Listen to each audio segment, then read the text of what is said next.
بسم الله الرحمن الرحيم يا أيها الناس كلوا مما في الأرض حلالا طيبا ولا تتبعوا خطوات الشيطان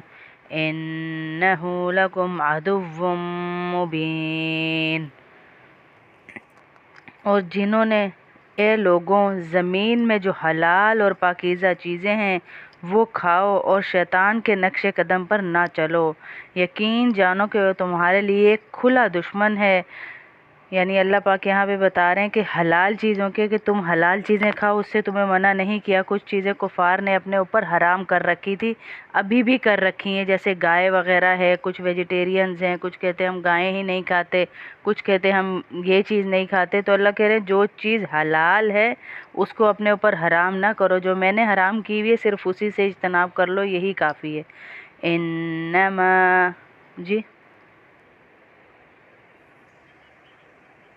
ہم وہ ویجیٹیرین کہتے ہوں گے، اب مجھے تو اتنا نہیں پتہ، لیکن تفسیر میں باجی بتاتی تھی کہ کافی لوگوں نے اپنے اوپر کافی چیزیں حرام کر رکھی ہیں۔ یہاں اللہ وہی بات کلیئر کر رہے ہیں کہ جو چیزیں تمہارے اوپر حلال میں نے کر رکھی ہیں ان کو اپنے اوپر حرام کر کے اپنے نفس پہ ظلم نہ کرو۔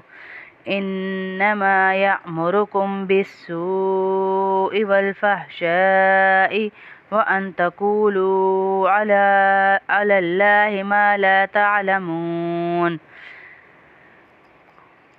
وہ تو تم کو یہی حکم دے گا کہ تم بدی اور بے حیائی کے کام کرو اور اللہ کے ذمہ وہ باتیں لگاؤ جن کا تمہیں علم ہی نہیں۔ کہ شیطان کا بتا رہے ہیں اللہ پاک کہ شیطان تمہارا کھلا دشمن ہے، یقین جانو وہ تمہارے پیچھے ایسے لگا ہوا ہے، وہ تمہارا کھلا دشمن ہے۔ اگر تمہارے پیچھے لگ گیا ہے اور تمہیں قیامت کے دن آگ میں پہنچا کر ہی کام لے گا۔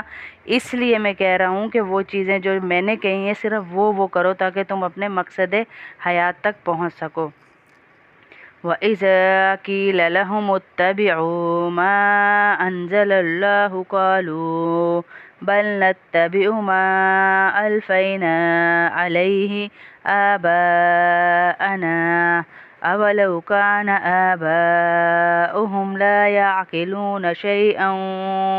وَلَا يَهْتَدُونَ۔ اور جب ان کافروں سے کہا جاتا ہے کہ اس کلام کی پیروی کرو جو اللہ نے اتارا ہے، تو وہ کہتے ہیں کہ نہیں، ہم تو ان باتوں کی پیروی کریں گے جن پر ہم نے اپنے باپ دادوں کو پایا ہے۔ بھلا کیا اس صورت میں بھی ان کو یہی چاہیے جبکہ ان کے باپ دادا دین کی ذرا بھی سمجھ نہیں رکھتے تھے اور انہوں نے کوئی آسمانی ہدایت بھی حاصل نہ کی تھی۔ یعنی وہ بتا رہے ہیں اللہ پاک کہ تم جو رسمیں رواج اور جو تم نے چیزیں اپنے اندر ڈال لی ہیں اور کہتے ہو ہمارے تو دادا بھی ایسے کرتے تھے، ہم اس لیے کرتے ہیں، ہماری نانی ایسے کرتی تھی، ہم اس لیے کرتے ہیں، تو وہ چیزیں اپنے اندر سے ختم کر ڈالو، کیونکہ تمہارے دادا پردادا نانا نانی کو دین کی ذرا بھی سمجھ نہیں تھی۔ آپ کئی رسمیں دیکھ لیں جو مسلمانوں میں ابھی بھی رائج ہیں، وہ مسلمانوں کا شیوا نہیں ہے۔ مہندی، مائیوں اور بہت ساری یہ گود بھرائی اب شروع ہو گئی، اللہ معاف کرے، اور جو ہے بیبی شاور ہے یہ شروع ہے، اور دوسرا برائڈ ٹو بھی شروع ہے۔ ان رسموں کا کہیں شریعت میں تقاضا ہی نہیں ہے۔ جی جینڈر ریویل کی جو رسم ہے،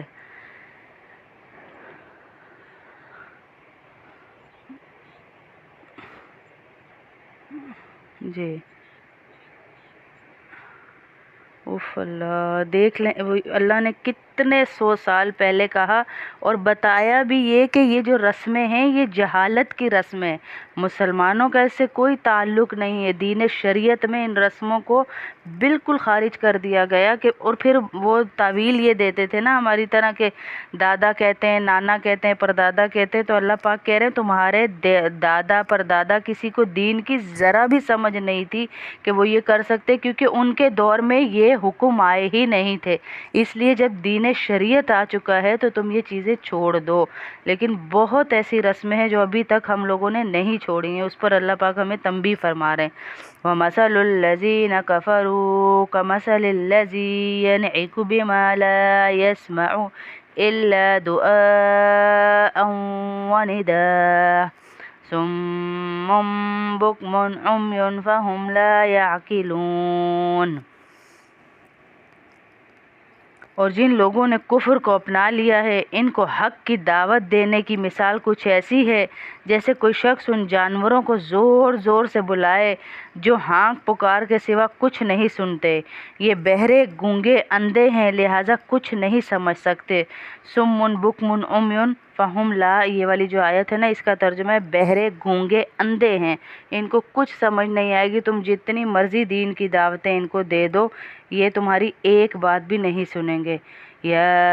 ایہا الذین آمنوا، یہاں پھر اللہ ایمان والوں کو الگ کر کے اب ان کو حکم دینے لگے کہ تمہارے کرنے کے کام کیا ہیں، ان کی فضول چیزوں میں ان کا بالکل ساتھ نہ دو۔ کلوا من طیبات ما رزقناکم واشکروا للہ ان کنتم ایاہ تعبدون۔ اب ہمارے کرنے کے کام ہیں یہ اے ایمان والوں، یا ایہا الذین آمنو، جہاں بھی قرآن پر آئے گا ہمیں یہ تنبیہ کی جا رہی ہے کہ اے ایمان والوں میری بات کو ذرا غور سے سنو۔ جو پاکیزہ چیزیں ہم نے تمہیں رزق کے طور پر عطا کی ہیں ان میں سے جو چاہو کھاؤ۔ جو اللہ نے حلال کر دی، اللہ کہہ رہا ہے اس میں کوئی چیز ایسی نہیں جو تم چھوڑ سکو، جو چاہو کھاؤ اور اللہ کا شکر ادا کرو اگر واقعی تم صرف اسی کی بندگی کرتے ہو۔ انما حرم علیکم المیتۃ والدم ولحم الخنزیر وما اہل به لغیر اللہ فمن اضطر غیر باغ ولا عاد فلا اثم علیہ ان اللہ غفور رحیم۔ اب اللہ یہاں پہ بتا رہے ہیں انما حرم علیکم المیتۃ، اللہ نے صرف تم پہ جو چیزیں حرام کی ہیں نا وہ ایکسیپشنل اب آ گئے ہیں کہ یہ چیز پہلے بتا دیا حلال کی ہوئی ساری چیزیں کھاؤ، اب اللہ بتا رہے ہیں حرام کی ہوئی چیزیں کیا ہیں۔ میتۃ مردار جیسے ہے جو خود سے مر گیا ہو، اپنی آئی موت پہ مر گیا ہو یا کسی بیماری سے مر گیا ہو، وہ ہمارے اوپر حرام ہے، وہ نہیں کھا سکتے۔ والدم خون، بہتا ہوا خون، ایک خون ہوتا ہے جم جانا جیسے تلی کی صورت میں ہے، یا گوشت کو بنا دیا کسی ٹوکری چھننے میں رکھ دیا اور اس کا گوشت بہ کے خون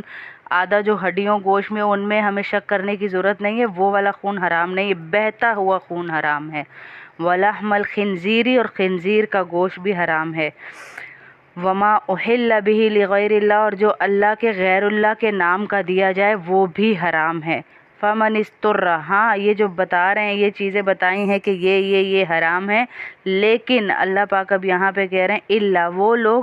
جو مجبور ہوں یا ان کو یہ خطرہ ہو کہ ہماری جان جانے والی ہے اگر ہم نے اس میں سے ایک دو بوٹیاں نہ کھا لیں۔ پیٹ بھر کے کھانا مقصد نہیں ہے،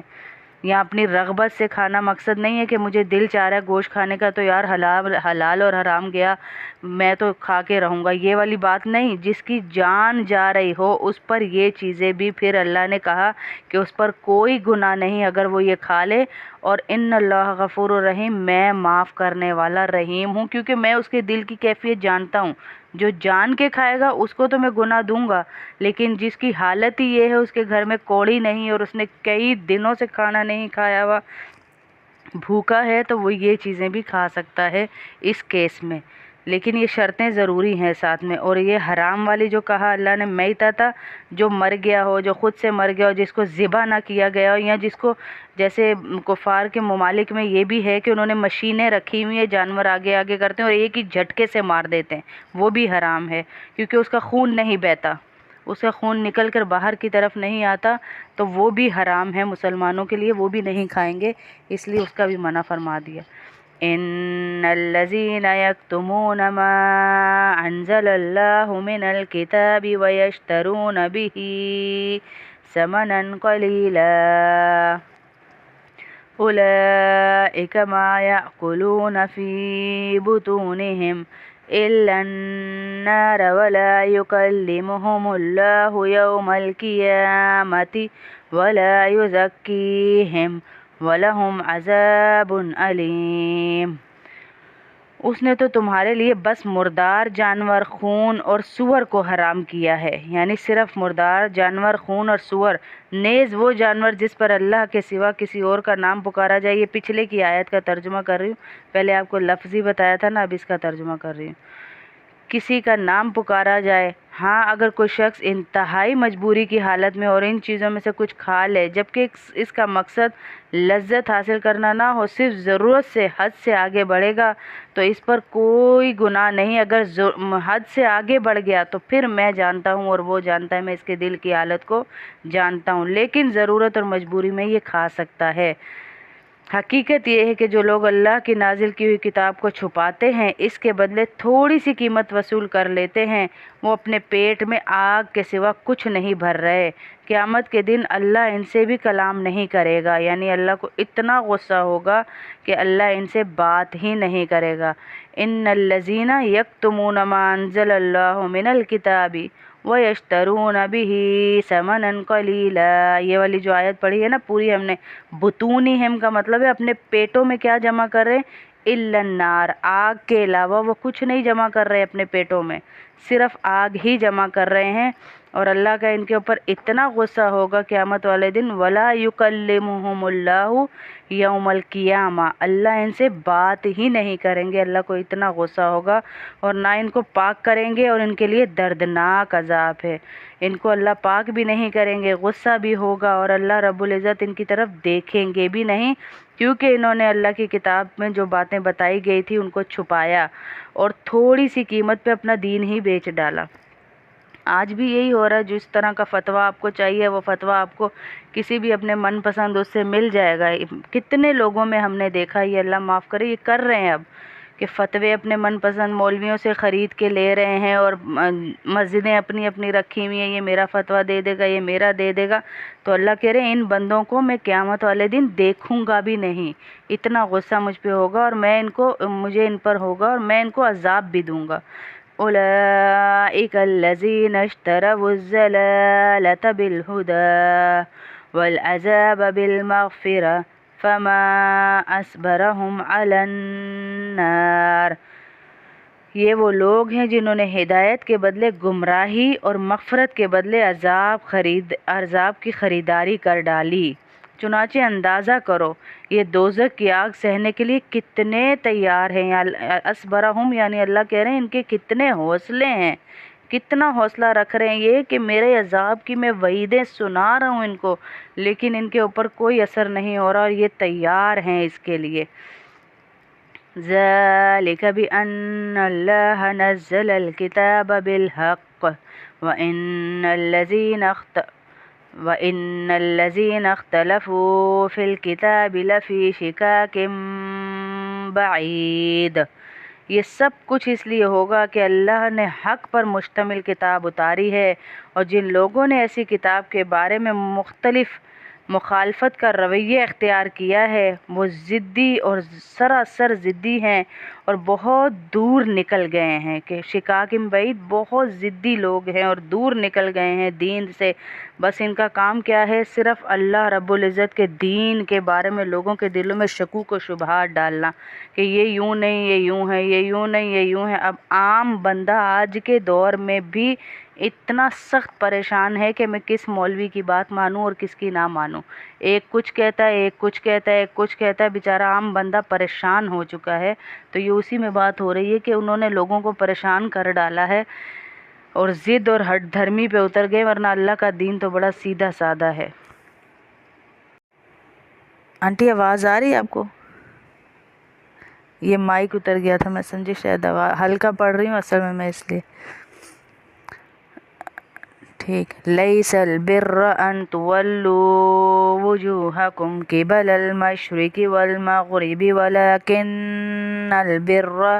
من آمن باللہ والیوم الآخر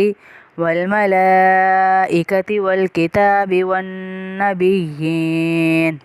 وآتى المال على حبه ذوي القربى واليتامى والمساكين وابن السبيل والسائلين وفي الرقاب وأقام الصلاة وآتى الزكاة والموفون بعهدهم إذا عاهدوا والصابرين في البأساء والضراء وحين البأس أولئك الذين صدقوا وأولئك هم المهتدون۔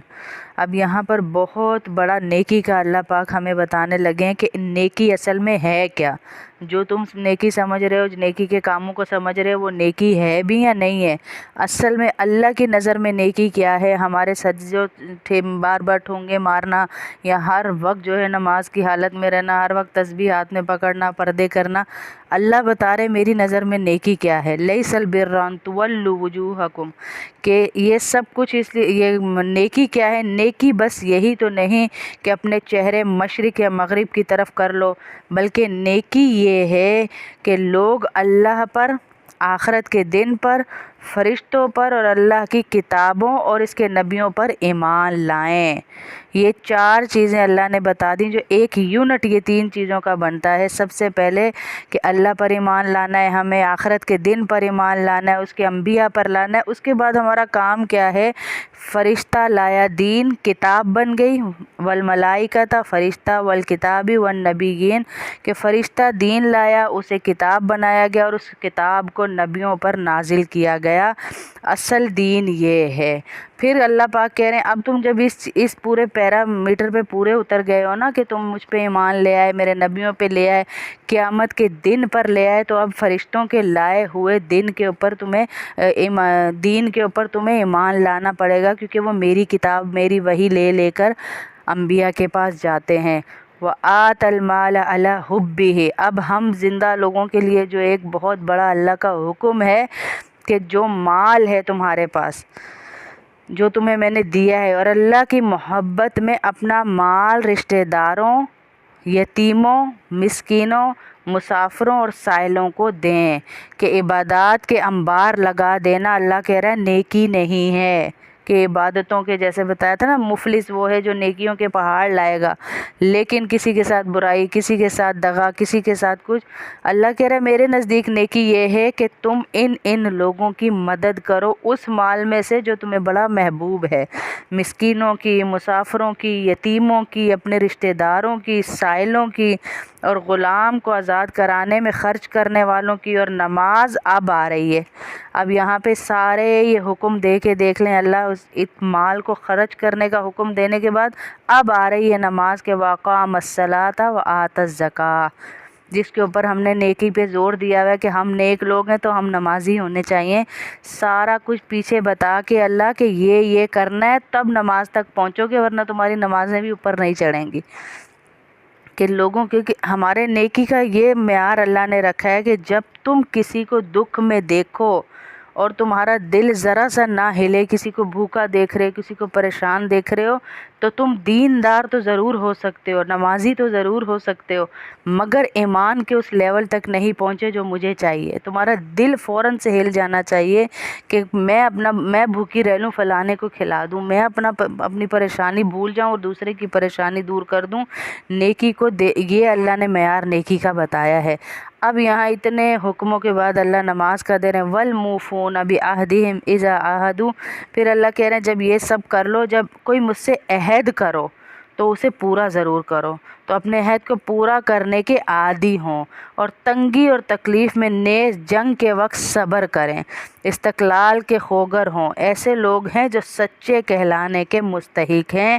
پھر اللہ کہہ رہے ہیں یہی ہیں جو متقی ہیں، اولئک هم المتقون، یہ میری نظر میں اچھے تو ہیں ہی ہیں، سچے تو ہیں ہی ہیں، متقی بھی میری نظر میں یہی لوگ ہیں جو اپنے رشتہ داروں پہ، مسکینوں پہ، اور دیکھیں کتنی بڑی خوشخبری یہاں اللہ نے آپ کو بھی دے دی ہے کہ اپنے بارے میں بندہ سنتا ہے کہ میرے دل میں خوشی ہوتی ہے کہ میں یہ نیکیاں اللہ کا شکر ہے ساری کر رہی ہوں، اور اللہ جو کر رہے ہیں اور نماز نہیں پڑھ رہے اللہ ان کو بھی نمازی بنا دے، کہ ساری نیکیاں تو اللہ تو نے ان میں رکھ دی ہیں، ایک نیکی رہ گئی ہے نماز کی، وہ بھی ان کے اندر پوری کروا دے۔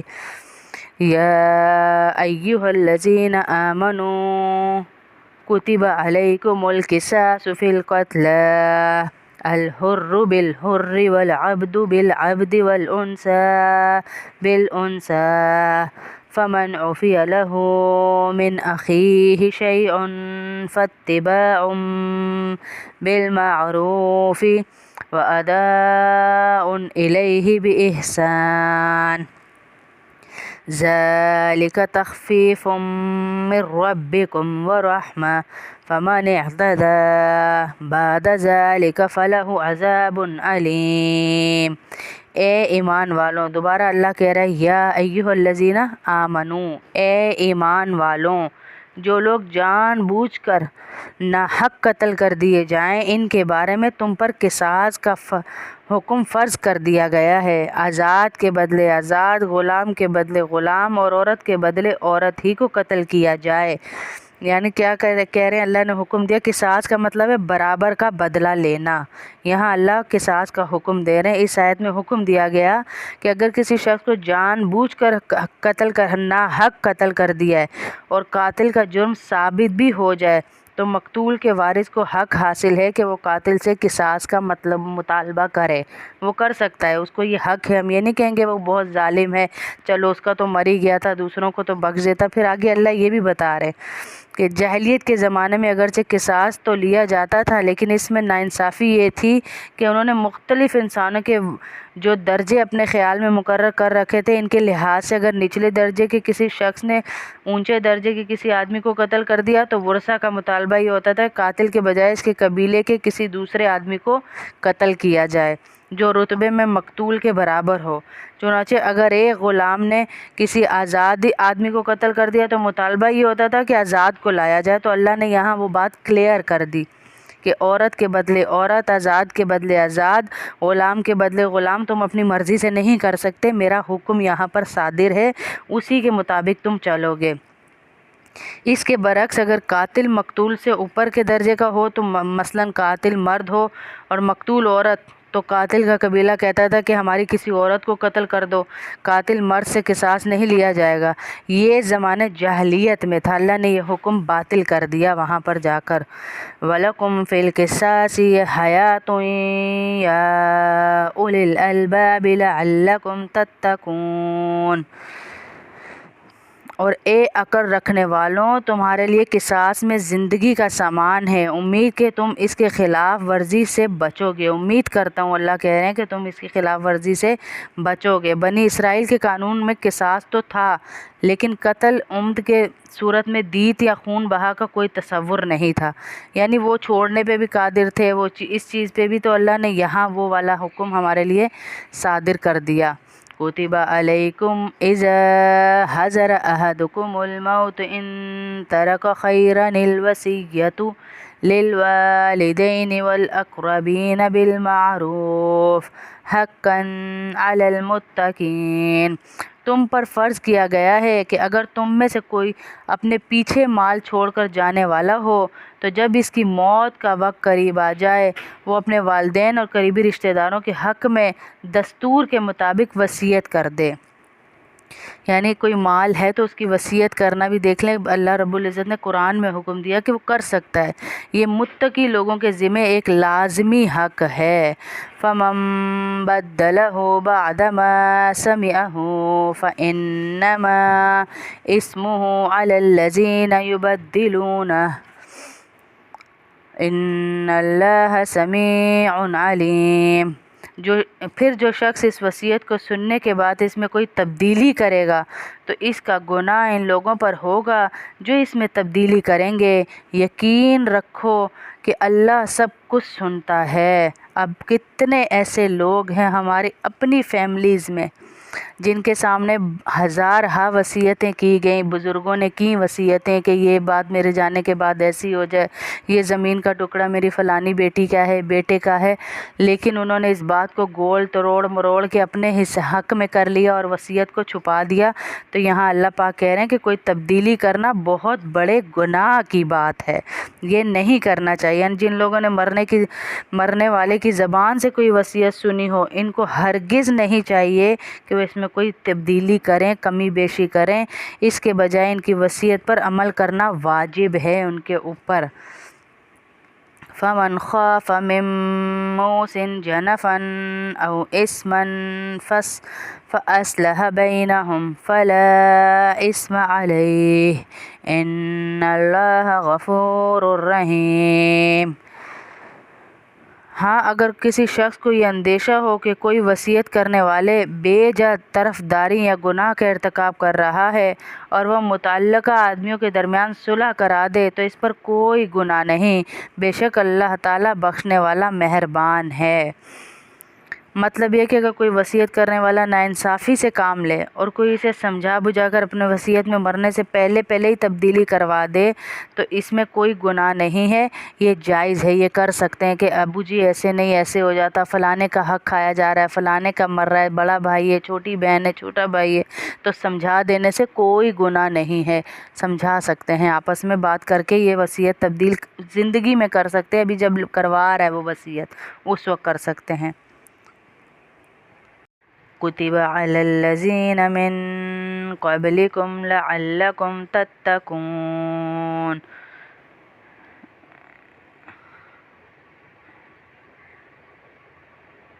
اچھا، یہ والی آیت ہے، یا ایہا الذین آمنوا کتب علیکم الصیام کما کتب علی الذین من قبلکم لعلکم تتقون۔ دوبارہ اے ایمان والو، اللہ ایمان والوں کو مخاطب کر رہے ہیں، اے ایمان والو، تم پر روزے فرض کر دیے گئے ہیں جس طرح تم سے پہلے لوگوں پر فرض کیے گئے تھے تاکہ تمہارے اندر تقوی پیدا ہو۔ کس لیے کیے گئے ہیں؟ تاکہ تمہارے اندر تقوی پیدا ہو۔ لیکن آپ دیکھ لیں پاکستان میں رمضان کا مطلب ہی پکوڑے اور سموسے اور جلیبیاں اور یہ ہے، حالانکہ اللہ کہہ رہے ہیں تقوی پیدا ہو۔ اللہ نے مقصد بھی ساتھ ہی بتا دیا، ایمان والوں، تقوی کے لیے روزے جو ہیں فرض کیے گئے ہیں۔ پورے سال بعد ایک مہینہ اللہ کا آتا ہے، اس میں بھی ہماری لائنیں لگی ہوئی ہوتی ہیں سپر اسٹورز پہ کہ پکوڑے لے، پکوڑوں کا بیسن، سموسوں کا بیسن۔ میں ہر درس میں بتاتی ہوں پورے رمضان میں ہمارے گھر پکوڑے نہیں بنتے، پورا رمضان پراٹھے نہیں پکتے، سادی روٹی جو ہوتی ہے وہی ہم کھاتے ہیں، وہی ہم سحری میں افطاری میں اس میں بنا دیتے ہیں رات کو، کیونکہ یہ ایک ہی تو مہینہ ہے کم کھانے کا، سارا سال ہی ہم کھاتے ہیں۔ اللہ اسی لیے یہاں کہہ رہا ہے لعلکم تتقون ایاما معدودات فمن کان منکم مریضا او علی سفر فعدۃ من ایام اخر۔ یہاں اللہ نے کہہ دیا روزے فرض کیے گئے ہیں تاکہ تم تقوی اختیار کرو، پھر اللہ کہہ رہے ہیں گنتی کے چند روزے رکھنے ہیں، گنتی کے ہی تو ہیں، ایام معدودات، چند روز ہی تو ہیں تمہیں۔ فمن کان منکم مریضا، پھر بھی اللہ کہہ رہے ہیں اس میں سے بھی میں تمہیں یہاں پر بھی تھوڑی چھوٹ دے رہا ہوں، تھوڑا سا کنسیشن اس میں بھی ہے۔ پھر بھی اگر تم میں سے کوئی شخص بیمار ہو، او علی سفر، اور سفر پر ہو، تو فعدۃ من ایام اخر، تو دوسرے دنوں میں اتنی ہی تعداد پوری کر لے۔ جو ہم کچھ لوگ بولتے بھائی میں سفر میں رکھ سکتا ہوں، میں رکھ لوں گا صوفے، جب اللہ نے آپ کو دی ہے کوئی ایک چھوٹ دی ہے تو آپ اس کو تھوڑا سا وہ کریں کہ کہیں پہ سفر میں خدا نہ خواستہ سفر لمبا ہو سکتا ہے، سفر میں گرمی سردی کا پتہ نہیں ہوتا، ایک شہر سے دوسرے شہر جا رہے ہیں، رستے میں کیا بات بنتی ہے، اللہ نے چھوٹ دی ہے تو اس چھوٹ پہ ہمیں اپنی تعویلیں نہیں دینی چاہیے۔ دو چیزوں میں اللہ نے رکھ دیا کہ سفر میں ہو، بیمار ہو، تو بس دوسرے دنوں میں ان کی تم تعداد پوری کر لو تو تمہارا پھر بھی کوئی گناہ نہیں ہوگا تمہارے اوپر۔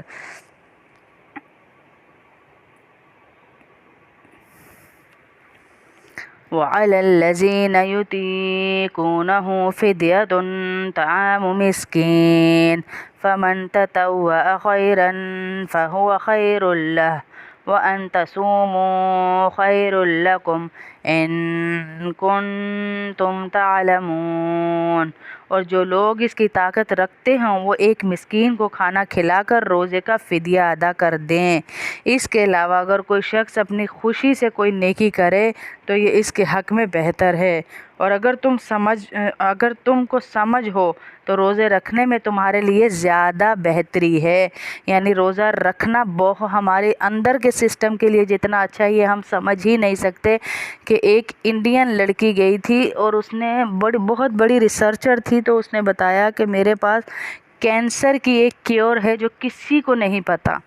پھر اس نے اس پہ اپنے تجربات بھی بتائے اور اپنے ساری چیزیں، اس نے کئی سالوں اس نے یہ مشاہدات کیے، تجربے کیے، اپنی بک لکھی۔ اس کے بعد اس نے بتایا کہ اگر کوئی انسان، اب ظاہر ہے وہ مسلمان تو تھی نہیں، مسلمانوں کے مطابق وہ بتا نہیں سکتی تھی، تو اس نے یہ کینسر کی کیور لکھی کہ اگر کوئی انسان اپنی زندگی میں ہر 12 مہینوں میں 1 مہینہ 29 دن یا 28 دن بھوکا رہتا ہے تو اس کے جسم میں کینسر نہیں ہو سکتا ہے۔ اور پھر آگے بڑی اس نے تفصیل بتائی، تو اللہ بھی یہاں دیکھے کہہ رہے ہیں کہ تمہارے لیے ہی بہتر ہے اگر تم روزے رکھ لو، اور اگر نہیں رکھ سکتے اور جو لوگ طاقت رکھتے ہوں، جن کے پاس پیسہ ہو، اللہ نے دیا ہوا ہو، تو وہ ایسا کریں کہ کسی مسکین کو کھانا کھلا کر روزے کا فدیہ دے دیں۔ فدیہ بھی اس صورت میں کہ اس کو پتہ ہے میں اگلے رمضان میں روزے نہیں رکھ سکتا، یہ اس بیماری کی صورت میں روزے ہیں کہ پتہ نہیں میں اگلے رمضان میں اس بیماری کی وجہ سے زندہ بھی رہوں گا یا نہیں۔ کئی لوگ تو اپنی عمر کی وجہ سے، کئی بڑھاپے کی وجہ سے، کئی کہتے ہیں کہ نہیں میں نہیں رکھ سکتی، گرمی بہت ہے، ایسے نہیں، ایسی بیماری کہ اس کو لگ رہا ہے میں اگلے سال پتہ نہیں زندہ بھی رہوں یا نہیں رہوں، تو وہ فدیہ دے سکتا ہے۔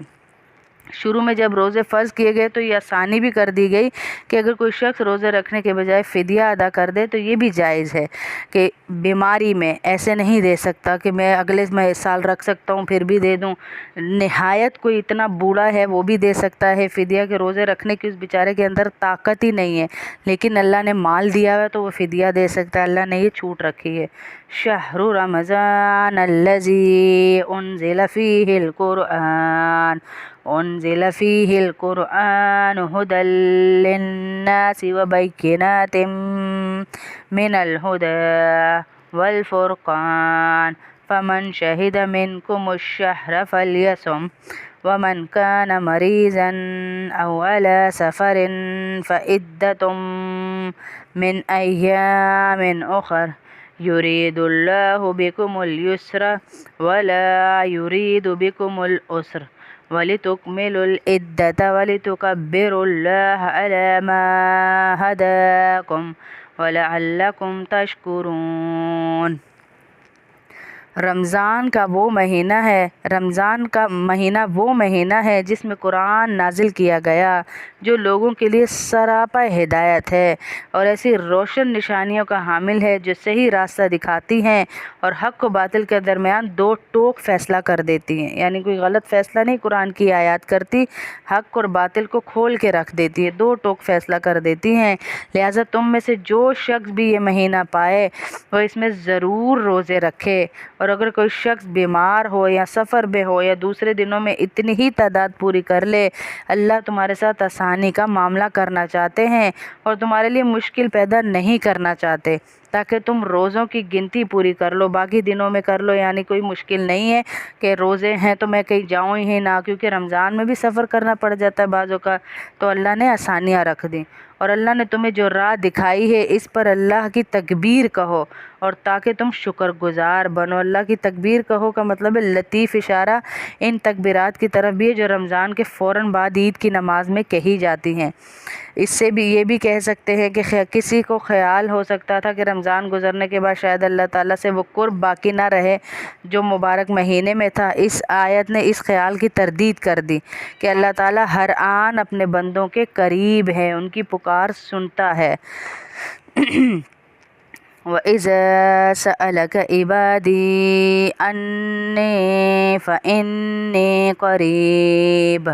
أُجِيبُ دَعْوَةَ الدَّاعِ إِذَا دَعَانِ فَلْيَسْتَجِيبُوا لِي وَلْيُؤْمِنُوا بِي لَعَلَّهُمْ يَرْشُدُونَ۔ اور اے پیغمبر جب میرے بندے آپ سے میرے بارے میں پوچھیں کہ اللہ کہاں ہے، اللہ کیسے سنتا ہے، تو آپ ان سے کہہ دیجئے کہ میں اتنا قریب ہوں کہ جب کوئی مجھے پکارتا ہے تو میں پکارنے والے کی پکار بھی سنتا ہوں، لہٰذا وہ بھی میری بات دل سے قبول کریں اور مجھ پر ایمان لائیں تاکہ وہ راہ راست پر آ جائیں کہ جب میرا بندہ مجھے اذا سألک عبادی فانی فانی قریب، جب میرا بندہ مجھے پکارتا ہے تو میں اس کے اتنا قریب ہو جاتا ہوں کہ اس کی گمان سے بھی زیادہ میں اس کی آواز سنتا ہوں۔ میں کسی کا محتاج نہیں اس کی آواز مجھ تک پہنچانے میں، میں ڈائریکٹ اس کی آواز پکار کو سن رہا ہوتا ہوں، اور تاکہ وہ راہ راست لعلہم یرشدون، میں اس لیے کہہ رہا ہوں کہ مجھ پہ ایمان لے آؤ، میں اتنی قریب سے تمہاری آواز سنتا ہوں، سب کچھ کرتا ہوں، مجھ پہ ایمان اس لیے لے آؤ تاکہ تم راہ راست پر آ جاؤ۔ احل لکم لیلۃ الصیام الرفث الی نسائکم ہن لباس لکم وانتم لباس لہن علم اللہ انکم کنتم تختانون انفسکم فتاب علیکم وعفا عنکم فالآن باشروہن وابتغوا ما كتب اللہ لکم وَكُلُوا وَاشْرَبُوا حَتَّى يَتَبَيَّنَ لَكُمُ الْخَيْطُ الْأَبْيَضُ مِنَ الْخَيْطِ الْأَسْوَدِ مِنَ الْفَجْرِ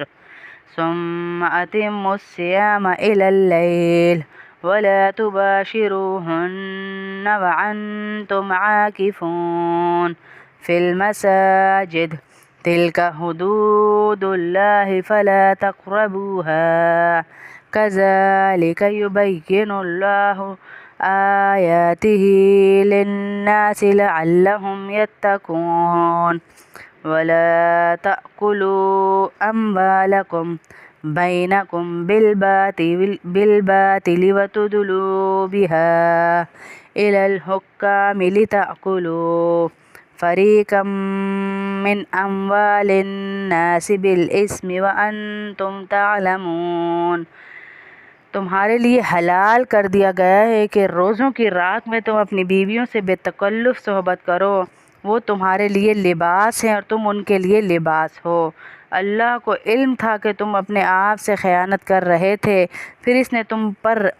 عنایت کی اور تمہاری غلطی معاف فرما دی۔ یعنی شروع میں حکم یہ تھا کہ اگر کوئی شخص روزہ افطار کرنے کے بعد ذرا بھی سو جائے تو اس کے لیے رات کے وقت بھی نہ کھانا جائز ہوتا تھا، نہ جمع جائز ہوتا تھا، یعنی بیوی کے قریب بھی نہیں جا سکتا تھا، کھا بھی نہیں سکتا تھا۔ تو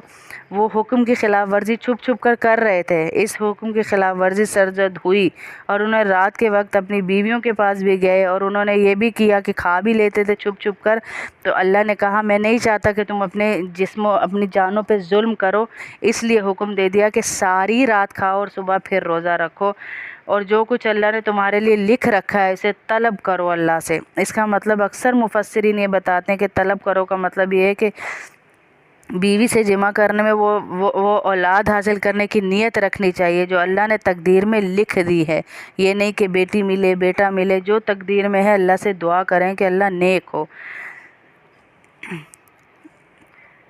اور وہ اس وقت تک کھاؤ پیو جب تک صبح کی سفید دھاری سیاہ دھاری سے ممتاز ہو کر تم پر واضح نہ کی جائے۔ اس کے بعد رات آنے تک روزے پورے کرو اور ان بیویوں سے اس حالت میں مباشرت نہ کرو جب تم مسجدوں میں اعتکاف میں بیٹھتے ہو۔ یہ اللہ کے مقرر کی ہوئی حدود ہیں، لہٰذا ان کے خلاف ورزی کے قریب بھی مت جانا۔ اس طرح اللہ اپنی نشانیاں لوگوں کے سامنے کھول کھول کر بیان کرتا ہے تاکہ تم تقوی اختیار کرو، یعنی تقوی والے بن جاؤ، اور آپس میں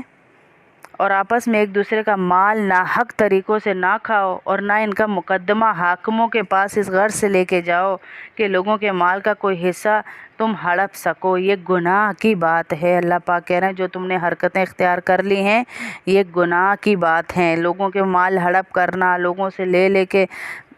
جھوٹے کیس، تو آج کل اللہ معاف کرے یہ ایک شیوا بن گیا کہ اس پہ کیس کرنا اس پہ، اور جیت جھوٹ والا ہی رہا ہے، کیونکہ عدالتوں کے باہر ایسے کھڑے میں یہ گواہیاں دینے والے، اللہ معاف کرے 100 روپے والے گواہی والا الگ ہے، 200 والا الگ ہے، 300 والا الگ ہے۔ یہ اسلام آباد شہر کی بات بتا رہی ہوں، تو کراچی تو پتہ نہیں کہاں تک پہنچا ہوا ہے یہ ہمیں پتہ ہی نہیں ہے کہ کس حد تک وہ آگے جا چکا ہے۔ یہ اگلی والی آیت ہم نے پڑھ لی ہے، وَلَا تَأْكُلُوا أَمْوَالَكُمْ، ٹھیک ہے، ہاں جی یہ والی، جی ٹھیک ہے، آمین آمین آمین۔ آنٹی